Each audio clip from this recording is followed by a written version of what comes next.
Hai. Halo, halo, halo, halo. Anaknya mana? Nggak ada. Oke. Assalamualaikum warahmatullahi wabarakatuh. Waalaikumsalam warahmatullahi warahmatullahi wabarakatuh. wabarakatuh. Selamat siang anak-anakku yang ada di rumah. Pagi. Siang, Bu. Selamat siang. Siang, Bu.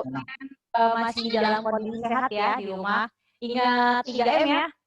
Mencuci tangan, Iya, Bu. Siap. jaga jarak, dan memakai masker. Oke. Di sini absen dulu ya, boleh nggak ya? 7 dari 7A udah ada perwakilan deh. Raise your hand, tangannya. 7A. 2A. 7B. 7B angkat tangannya. 7C. 7D. 7E.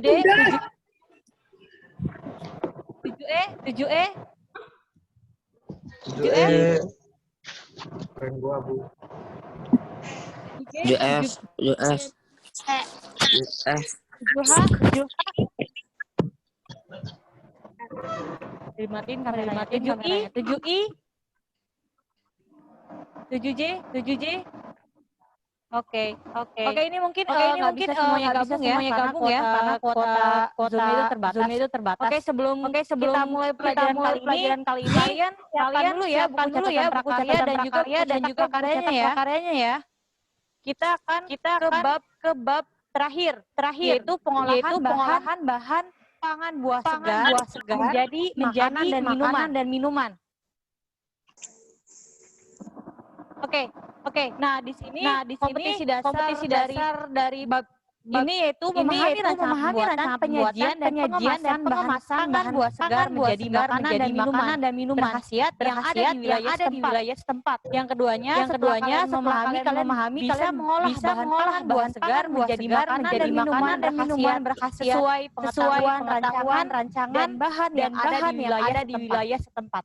Oke, setelah kalian tahu kompetisi dasarnya, apa sih tujuan pembelajaran kali ini? Yang pertama, menyatakan pendapat tentang keragaman bahan segar sebagai ungkapan rasa bangga dan wujud rasa syukur kepada Tuhan serta bangsa Indonesia. Yang kedua, mengidentifikasi karakteristik, kandungan, manfaat, teknik pengolahan, serta memahami pengertian bahan buah segar yang terdapat di wilayah setempat. Nah, jadi setelah kalian tahu keberagaman buah-buahan yang ada di Indonesia, kalian bisa mengidentifikasi karakternya, ya. Lalu yang ketiganya itu kalian bisa membuat olahan bahan buah segar. Oke. Yang pertama nih. Letak geografis Indonesia berada di khatulistiwa sehingga memiliki iklim yang baik untuk habitat berbagai tanaman. Negara Indonesia yang memiliki tropis membuat berbagai tanaman yang mudah tumbuh. Indonesia juga terkenal sebagai negara agraris sehingga menghasilkan beraneka ragam buah-buahan. Buah dapat tumbuh dan berkembang sesuai dengan iklimnya yang selalu silih berganti. Maka dari itu nih ya, sebagai warga Indonesia yang lahir dan tumbuh di Indonesia, kalian mesti bersyukur karena memiliki kekayaan sumber daya alam yang sangat melimpah, terutama di buah-buahannya atau di bidang agrarisnya. Itu ya. Lanjut. Kita akan pengertian buah segar. Apa sih buah segar itu? Ya, buah segar itu merupakan bahan yang tidak memerlukan pengolahan dan dapat secara langsung. Jadi buah segar ini kalian bisa makan nih tanpa harus diolahnya, tetapi kalau kalian mengolahnya juga akan lebih enak ya untuk dimakan ya. Selanjutnya setelah kalian tahu buah segar, kita masuk ke karakteristik manfaat buah-buahan. Yang pertama, seperti yang kita tahu, kandungan buah-buahan itu sangat banyak sekali ya. Yang kita biasa kenali di dalam buah-buahan itu mengandung apa aja sih? Ada air, vitamin, mineral, serat, antioksidan dan karbohidrat kompleks. Kandungan yang pertama nih, kandungan air. Manfaatnya.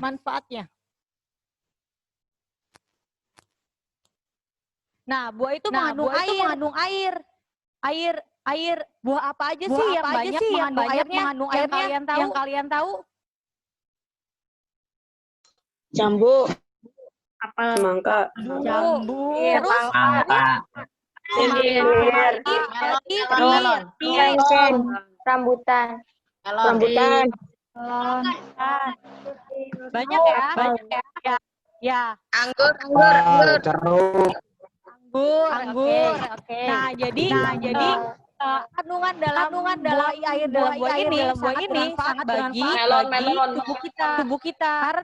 Karena kita itu tubuh kita terdiri dari 50% terdiri dari air. Jadi kalau kita misalkan kekurangan air kita akan merasakan dehidrasi. Jadi dengan bantuan buah-buahan ini komposisi cairan tubuh kita itu akan terpenuhi. Selanjutnya yang kedua ada kandungan yang kedua ada kandungan vitamin dan mineral. Seperti yang kita tahu ya, bahwa vitamin itu banyak terkandung pada buah-buahan. Suaranya double, Bu. Vitamin apa aja sih yang banyak terkandung dalam buah-buahan biasanya?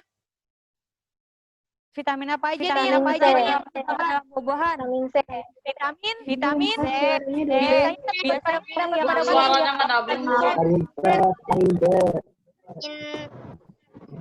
buah jeruk, lemon, apalagi vitamin C. Jeruk. Ya, selain vitamin C ada vitamin apa lagi? Vitamin A, vitamin D, vitamin E. Jadi banyak ya kandungan vitaminnya ya. Apa sih fungsinya vitamin dan mineral ini? Nah, fungsinya ini untuk membantu metabolisme dalam tubuh kita sehingga kerja tubuh kita itu akan lebih cepat. Jadi kalau misalkan kita kekurangan vitamin, metabolisme kita itu akan cenderung lebih lambat. Selanjutnya ada kandungan apa lagi nih dalam buah-buahan? Ya, yang tentunya dan pastinya itu ada kandungan serat. Ya, yang seperti kalian tahu nih kalau misalkan ada yang sembelit, pasti orang akan menyarankan kurang buah-buahan nih, kurang sayur-sayuran. Nah, itu dia makanya buah-buahan itu sangat baik dalam kandungan seratnya. Buah apa aja yang banyak mengandung seratnya? Pepaya. Lanjut apa lagi? Alpukat. Jeruk, apel, dan masih banyak lainnya ya. Oke? Ya. Jadi kalau kalian nggak mau kena sembelit ya, kalian harus banyakin nih makan buah-buahan ya karena banyak mengandung serat. Yang selanjutnya itu ada kandungan antioksidan. Apa sih antioksidan ini? Ada yang tahu nggak zat antioksidan itu apa? Ada yang tahu? Pernah dengar nggak zat antioksidan itu apa? Melindungi tubuh dari radikal bebas, penyakit jantung dan kanker. Ya, zat antioksidan itu zat yang dapat melindungi tubuh kita nih dari paparan udara yang berbahaya yang dapat menyebabkan penyakit kanker dan penyakit jantung. Ya, buah-buahan apa aja nih yang biasanya mengandung banyak zat antioksidan? Di sini ada stroberi, anggur, jeruk. Nah, jadi kalau misalkan kalian pengen membentengi tubuh kalian dari penyakit-penyakit bahaya, kalian sebaiknya memanfaatkan buah-buahan ya. Setidaknya sehari sekali untuk makan buah-buahan. Oke, selanjutnya ada kandungan karbohidrat kompleks ya. Seperti kita tahu ya, karbohidrat itu dibutuhkan tubuh kita untuk membangun energi, untuk menghasilkan energi. Nah, ternyata nih ya, faktanya tubuh kita, tubuh manusia itu terdiri dari 55% sampai 56% karbohidrat. Jadi hampir setengah persennya itu kita membutuhkan karbohidrat, gitu ya. Karbohidrat yang biasanya kita kenal kan dari nasi ya, nasi, terus ubi-ubian, seperti itu. Ternyata buah juga memiliki kandungan karbohidrat kompleks. Ya, biasanya buah yang memiliki karbohidrat kompleks itu cenderung berasa manis karena dia memiliki glukosa dan fruktosa. Itu jenis-jenis dari gula ya. Nah, yang buah-buah manis itu apa sih biasanya kita kenalnya? Ada pisang, apel, Sawo. sarikaya.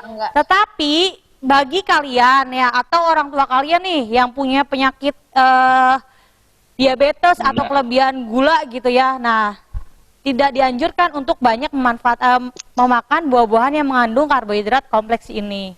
Gitu ya. Jadi nanti diingetin nih kalau misalkan mama papa kalian yang punya gula darah, sebaiknya menghindari buah-buah yang terlalu manis karena kandungan gulanya sangat tinggi. Seperti itu. Sampai sini ada yang ditanyain dulu nggak untuk manfaatnya? Ada yang ditanyain dulu nggak? Ada pertanyaan? Nggak ada ya? Kalau nggak ada kita ke materi selanjutnya. Nah, di sini ada karakteristik buah. Kita golongkan menjadi 3 ya. Berdasarkan buahnya. Karakteristik. Berdasarkan musimnya ya, iklimnya, dan proses pematangannya. Kita ke proses buah berdasarkan musimnya dulu ya. Oke, ada 2. Nih, yang pertama buah musiman dan yang kedua buah sepanjang tahun.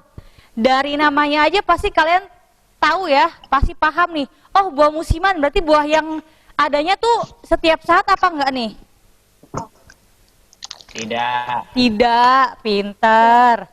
Nah, jadi kalau buah musiman ini tumbuh biasanya hanya pada musim tertentu. Jadi nggak setiap tahun itu ada. Dan itu akan cenderung membuat harga buah musiman ini akan relatif lebih mahal pada saat bukan musim berbuahnya. Nah, contoh-contoh buahnya nih, ada buah apa aja ya? Durian, mangga, kedondong, duku, dan rambutan. Yang kedua ada buah sepanjang tahun. Dari namanya aja sepanjang tahun. Berarti setiap tahun tuh pasti ada buah-buahan ini ya. Contohnya apa? Jambu air, pisang, pepaya, markisa. Nah, buah sepanjang tahun ini harganya itu pasti relatif lebih stabil karena setiap saat itu kita pasti mudah nih menemukannya. Jadi nggak akan susah nemuinnya. Jadi gitu. Yang kedua nih, ada buah yang berdasarkan iklimnya. Next, Mister. Oke, buah berdasarkan iklimnya. Di sini dibagi 2 lagi ya. Buah tropis dan subtropis. Subtropis. Nah, kalau tropis itu berarti kita identiknya apa sih cuacanya? Panas. Nah, jadi buah tropis ini buah-buahan yang tumbuhnya di iklim yang panas. Akan tumbuh dengan baik di iklim yang panas. Contohnya nih, ada buah pisang, pepaya, nanas, mangga, rambutan, dan durian. Nah, kalau Cirebon termasuknya tropis apa subtropis ya? Tropis. Oke, pintar. Yang kedua, ada buah subtropis nih. Buah yang tumbuhnya akan lebih baik di suhu yang maksimumnya tuh nggak lebih dari 20 derajat Celcius. Berarti itu iklimnya lebih dingin ya. Nih ada contohnya, ada apel, jeruk, stroberi, anggur, dan lain-lainnya ya, masih banyak. Oke, kota mana sih yang termasuk iklimnya tuh subtropis atau enggak yang lebih dingin? Di kota mana tuh biasanya kita nemuin? Bandung. Lembang. Apel dari mana apel? Dari Malang. Terus stroberi biasanya kita nemuin di mana nih? Lembang. Ya, Lembang. Ya, dataran tinggi Dieng ya, itu kan dingin ya. Oke.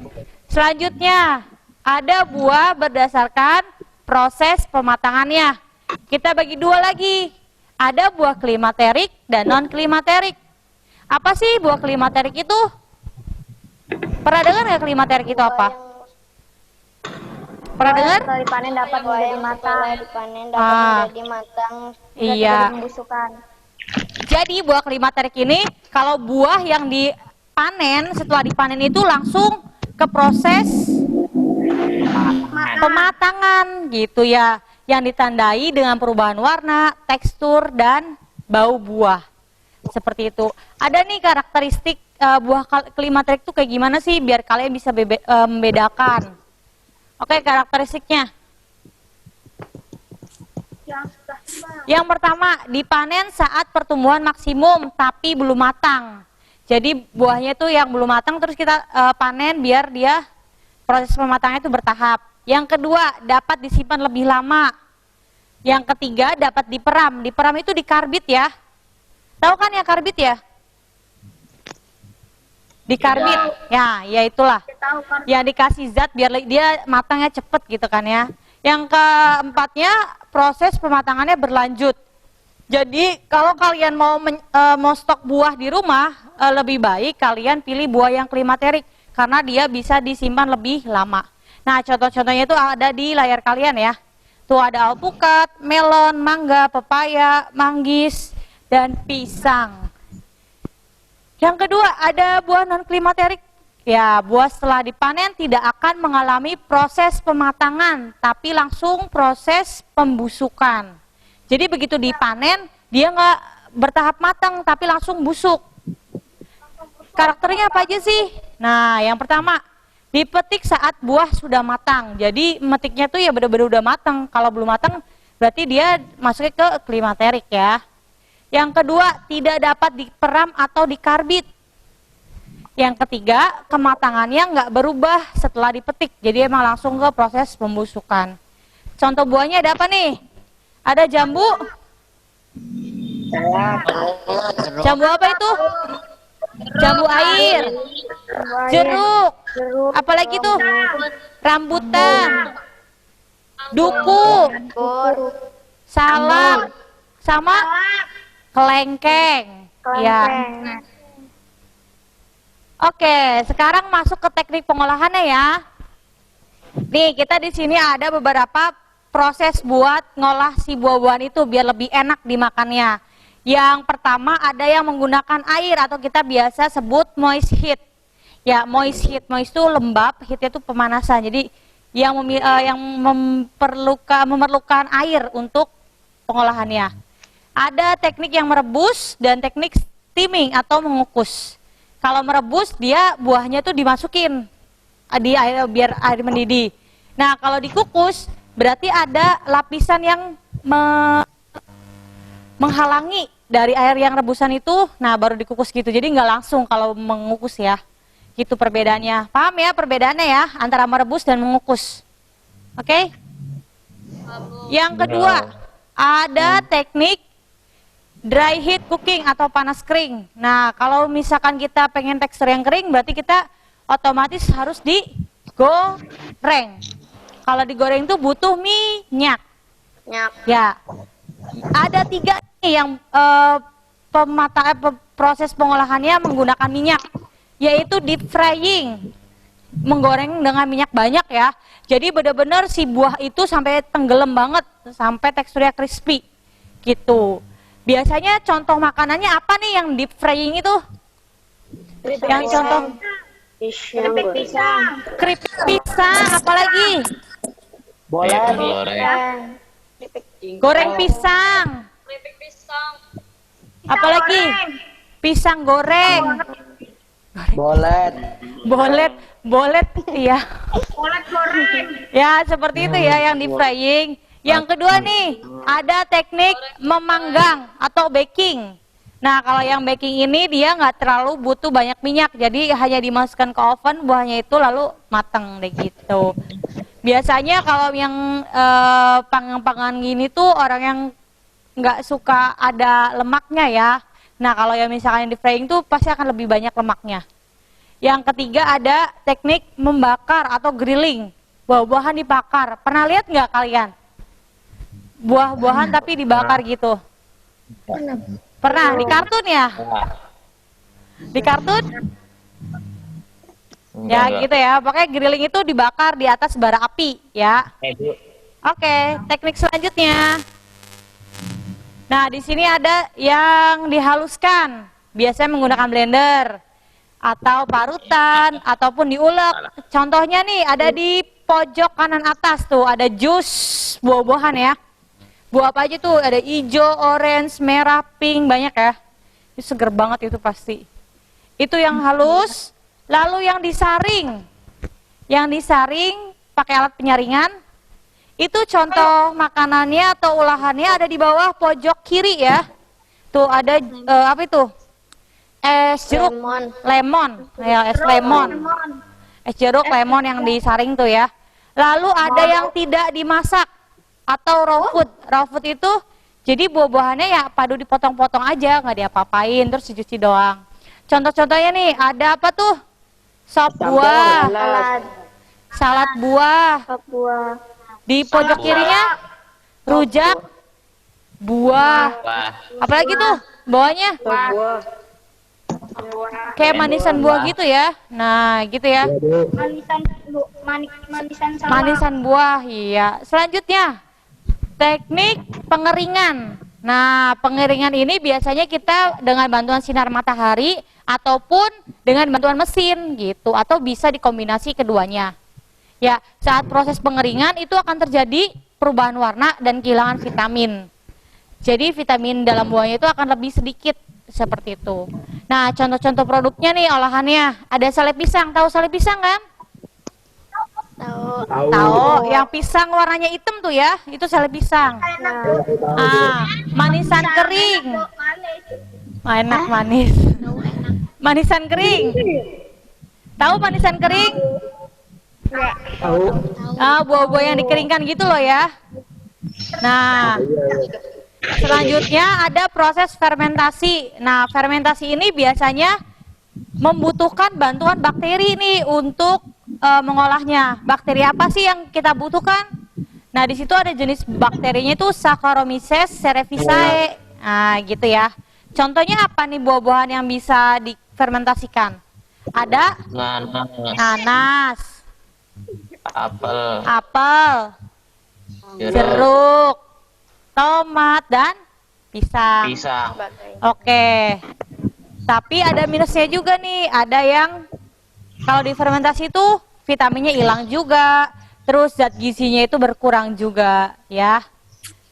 Jadi gimana nih untuk mengatasi kehilangan vitamin atau dampak-dampak dari proses pengolahan tersebut? Di sini ada tipsnya nih.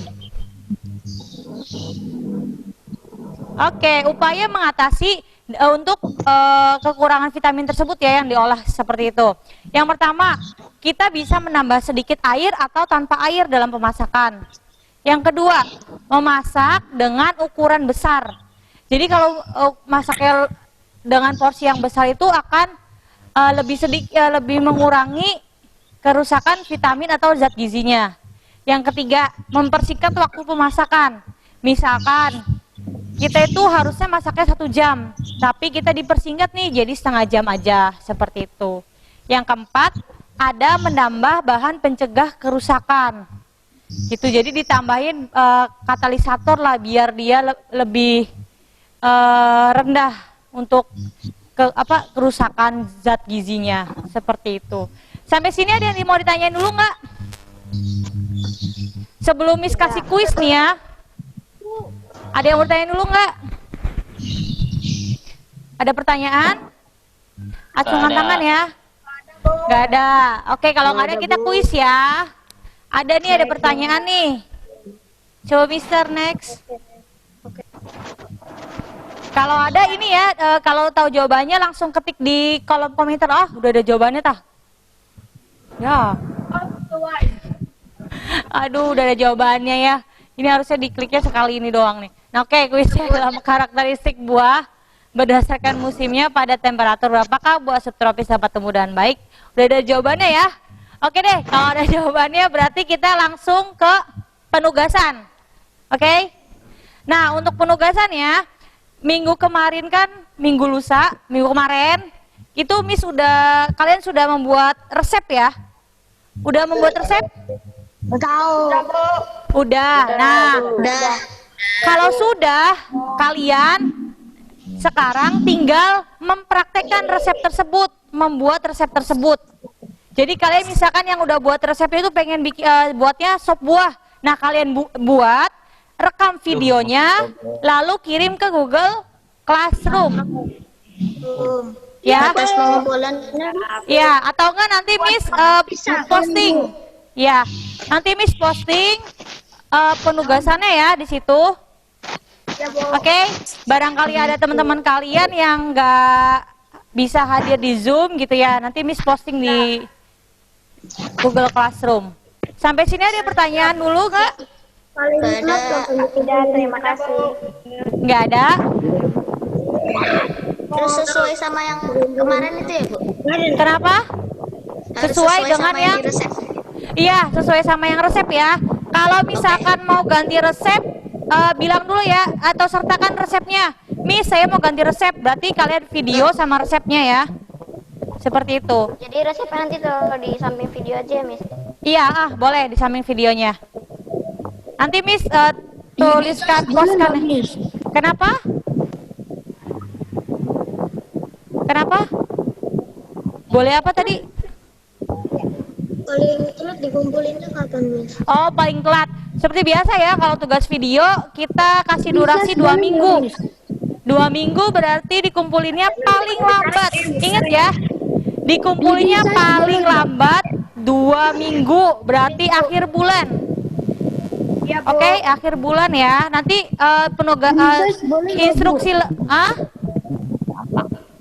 instruksi lebih lanjutnya Miss post di Google Classroom ya. Jas boleh nggak, Bu? Apa? Di resize boleh nggak, Bu? Kalau apa aja tadi, Mister? Sorry, nggak denger. Tadi siapa ulang-ulang pertanyaan tadi? Nggak kedengaran, suaranya nggak jelas. Di resize boleh. Hah? Jakarta City. Ada lagi yang mau bertanya? Ada yang mau bertanya? Mau. Iya, itu tadi ada yang angkat tangan, Mister. Siapa tadi itu ya?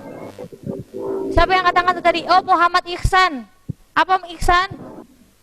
Jadi jadi resepnya itu harus sama dengan bikin masakannya harus sesuai dengan resepnya, tah?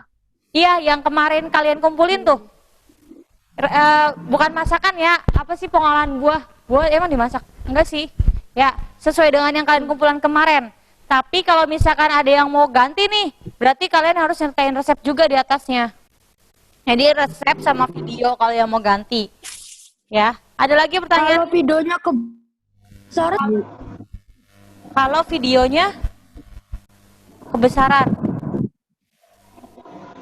Kalau videonya apa tadi? Siapa yang nanya tadi kalau videonya apa? Kalau videonya kebesaran. Iya. Ya, kalau videonya kebesaran seperti biasa dikompres dulu. Nanti banyak aplikasi yang mengkompres. Nah, Miss itu biasanya pakai aplikasi kompresnya itu Panda Resizer. Ada kan Miss pernah posting Panda Resizer ya kalau nggak salah. Itu lumayan jelas, kecil tapi jelas gitu. Oh ya, kalau bisa diusahakan kalau posting video jangan lewat aplikasinya, tapi langsung lewat linknya aja di Google biasa, terus kalian lihat Google Classroom-nya. Karena kemungkinan gagalnya itu akan lebih besar kalau di aplikasi gitu, loadingnya akan lama. Itu ada lagi yang pertanyaan? Nggak ada? Oke, kalau nggak ada, Miss cukupin sekian ya. Oke, Assalamualaikum warahmatullahi wabarakatuh.